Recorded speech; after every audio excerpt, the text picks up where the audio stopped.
911, what's your emergency? Please. My wife, she's gone. An alligator attacked us. Okay, stay calm. Where are you right now? We were canoeing near Tiger Creek. It came out of nowhere and flipped the canoe. Are you both out of the water now? I managed to get to shore, but she fell right on top of it. I heard her scream once, then it pulled her under. Stay with me. Help is on the way. Can you see where she went? No, I'm on the bank now. I can't see anything. Keep yourself safe. Rescue teams are coming right now. Sometimes the places we seek for calm and escape become the very arenas where danger hides unseen. Imagine a Tuesday afternoon, ordinary and serene, transformed in a heartbeat into a nightmare, from which there's no awakening. We often stroll through life under a veil, blind to the primal forces lurking beneath peaceful waters and sun-dappled canopies. This story begins in such a world, a tale woven from the fragile threads of love, nature's ancient power, and the sudden shattering moment when the wild reclaims what it has long known as its own. This is the story of Marlene Hays, a woman whose life embodied gentle strength and quiet devotion, a cherished soul in the close-knit community of Davenport, Florida. At 61 years old, Marlene's days were shaped by simple joys and steady companionship. Her laughter was a familiar melody, her kindness a soft light to those around her. Together with her husband, Dave, she shared a bond rooted not in grand adventures, but in the measured pleasures of life, like their beloved canoe trips along Florida's winding waterways. Their home was a sanctuary filled with memories and calm routines, the kind of love that speaks in comfortable silences and shared glances. Canoeing was more than a pastime. It was a sacred ritual for Marlene and Dave, a way to disconnect from the rush of modern life and reconnect with each other in the timeless rhythm of the wild. They moved through the water in unison, the paddles dipping and rising with practiced grace, as whispered conversations mingled with the gentle lap of waves against the shore. They thought they understood these waters, the cypress-lined banks, the shadowed depths, the life teeming beneath the surface. But knowledge is often an illusion when faced with the raw instincts of nature's oldest predators. Marlene was a woman of calm confidence, likely a nurturing presence in her community, a teacher, volunteer, or caretaker whose impact was felt in the subtle ways she showed up for others. Thoughtful and meticulous, she carried herself with a quiet grace, remembering birthdays, offering a listening ear, embodying the connective tissue that holds small towns together. Yet as she and Dave prepared their 14-foot canoe that Tuesday morning, no one could foresee the primal force lurking beneath the glassy water, ready to turn their peaceful ritual into a heart-stopping fight for survival. In the murky, swampy depths of Florida's wilds, the American alligator reigns supreme, a relic from a prehistoric past, a living fossil whose lineage stretches back millions of years. To the casual observer, these reptiles might seem slow or indifferent, sunning themselves in lethargy. But beneath that calm lies a predator finely honed by evolution, an apex hunter with the power and precision to dominate its environment. The alligator that stalked Tiger Creek that day measured an enormous 11 feet and 4 inches longer than many compact cars. Its armor-like skin was nearly impenetrable, and its jaws, capable of exerting over 2,000 pounds of pressure per square inch, could snap bone and tear flesh with terrifying ease. With up to 80 razor-sharp conical teeth designed for gripping rather than chewing, this creature employs a deadly death roll to dismantle prey too large to swallow whole.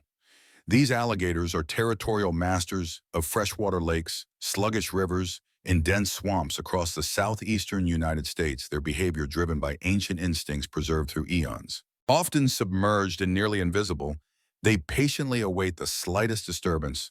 The ripple of movement or splash that signals an unsuspecting meal has wandered too close. Then, with shocking speed, they explode from stillness into devastating attack. Florida, crisscrossed by a vast network of waterways, is home to approximately 1,300,000 alligators. For the most part, humans and these formidable reptiles coexist quietly. But the warnings are clear and must never be ignored. Never feed an alligator, keep pets leashed near water, and most importantly, give these creatures their space. Because when encounters escalate into attacks, they are swift, brutal, and often fatal.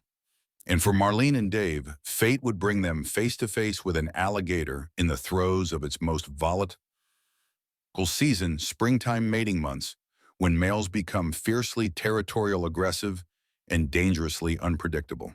Beneath the placid surface, The water concealed a simmering rage waiting to ignite.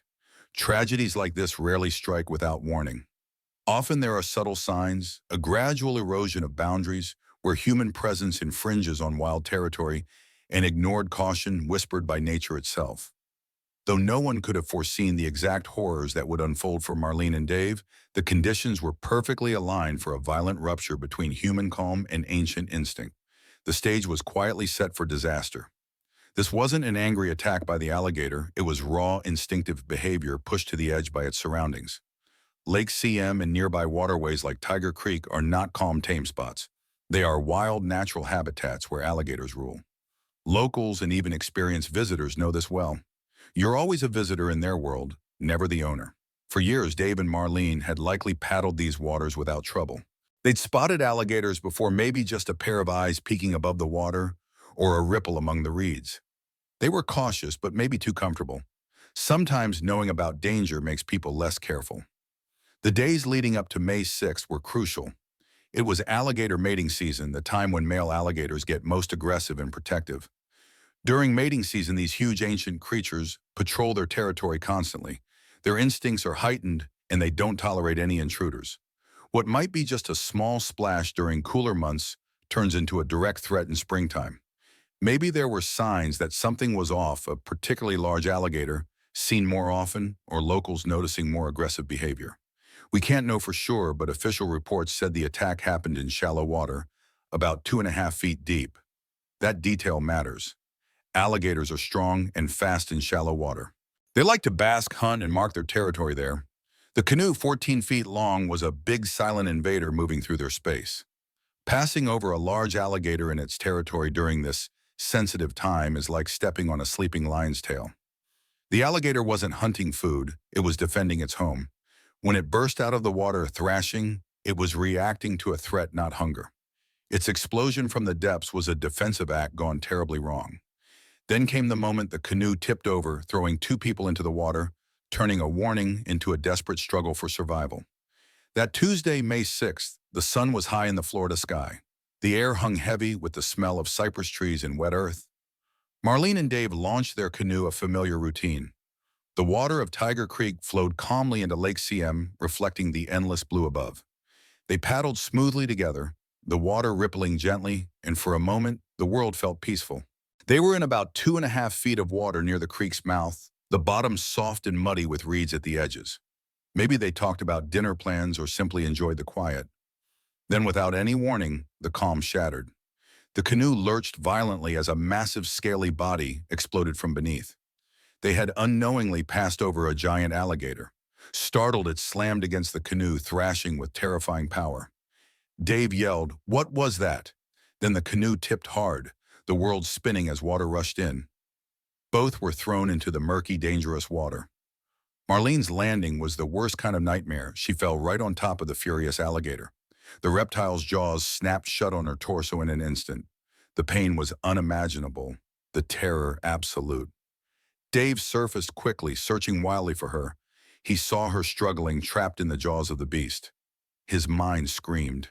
Instinct pushed him forward. He splashed and shouted, trying to pry those jaws open. His strength was no match. The alligator held tight and began its death roll, a violent spin meant to tear its prey apart. The water churned into a foam of chaos and darkness. Dave watched helplessly as Marlene was pulled under, disappearing into the depths. Then silence fell heavy and dreadful, broken only by the gentle lapping of water and Dave's broken sobs. The overturned canoe floated alone. Marlene was gone, the wild had claimed her. Dave's world shattered in that terrifying minute. What began as a peaceful morning became a nightmare he couldn't escape. His desperate call to 911 must have been frantic and broken. 911, what's your emergency? My wife, an alligator took her. We were canoeing near Tiger Creek. Please help. The fear in Dave's voice cut through any sense of calm. This was no small accident. It was a life or death emergency in the wild. Within minutes, emergency teams sprang into action. Deputies from Polk County Sheriff's Office sped toward the remote lakeshore.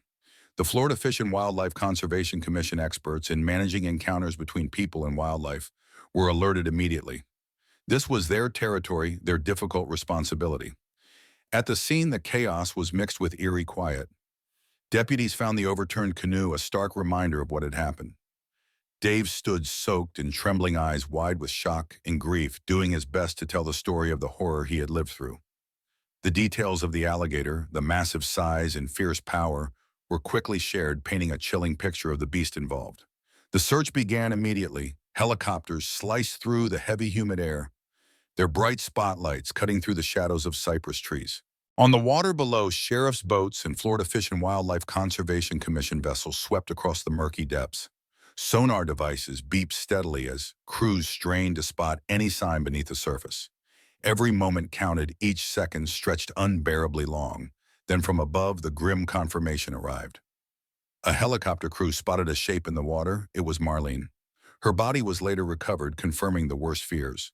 The attack had been brutal and swift. Though the location was remote, officials sought any witnesses, perhaps a distant boater who heard screams, or a fisherman who saw the overturned canoe. Every small piece of information was vital for investigators to reconstruct the timeline of tragedy. The focus quickly shifted from rescue to recovery, then to tracking the alligator responsible. Specialists known as nuisance alligator trappers were called in, experts with grim experience in handling dangerous reptiles threatening human safety. They arrived with heavy equipment, ready to find and remove the alligator that had taken Marlene's life. This was not a hunt fueled by anger, but a necessary step to prevent further harm. Soon in the dark waters of Tiger Creek, they found their target, an 11-foot 4-inch male alligator, matching the description given by Dave. Following standard safety protocols, the animal was humanely euthanized to protect the public and allow for a full examination. Another large alligator measuring between 10 and 11 feet was also captured nearby, highlighting the dense population in these waters and the risks that come with it, even if attacks remain rare. As news of Marlene's death spread, the media quickly descended. The story became national headlines, with television channels running grim reports and social media buzzing with shock and sorrow. People reacted with a mix of horror, sympathy, and sometimes morbid fascination. The peaceful image of Florida's waterways was forever changed by this dark new reality. For the Florida Fish and Wildlife Conservation Commission, the incident triggered a full investigation. They examined the scene, reviewed witness accounts, and studied the recovered alligators. Their findings confirmed that this was an accidental encounter, the alligator acting on territorial instincts heightened by mating season aggression.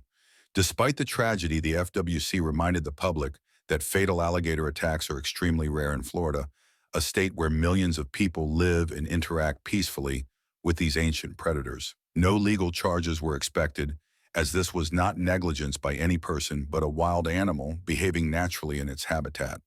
Still, the event sparked debate. Some called for more warning signs, stricter rules near waterways, or even reducing alligator populations in certain areas. Environmental groups countered, stressing the importance of protecting these apex predators and educating people on how to coexist safely.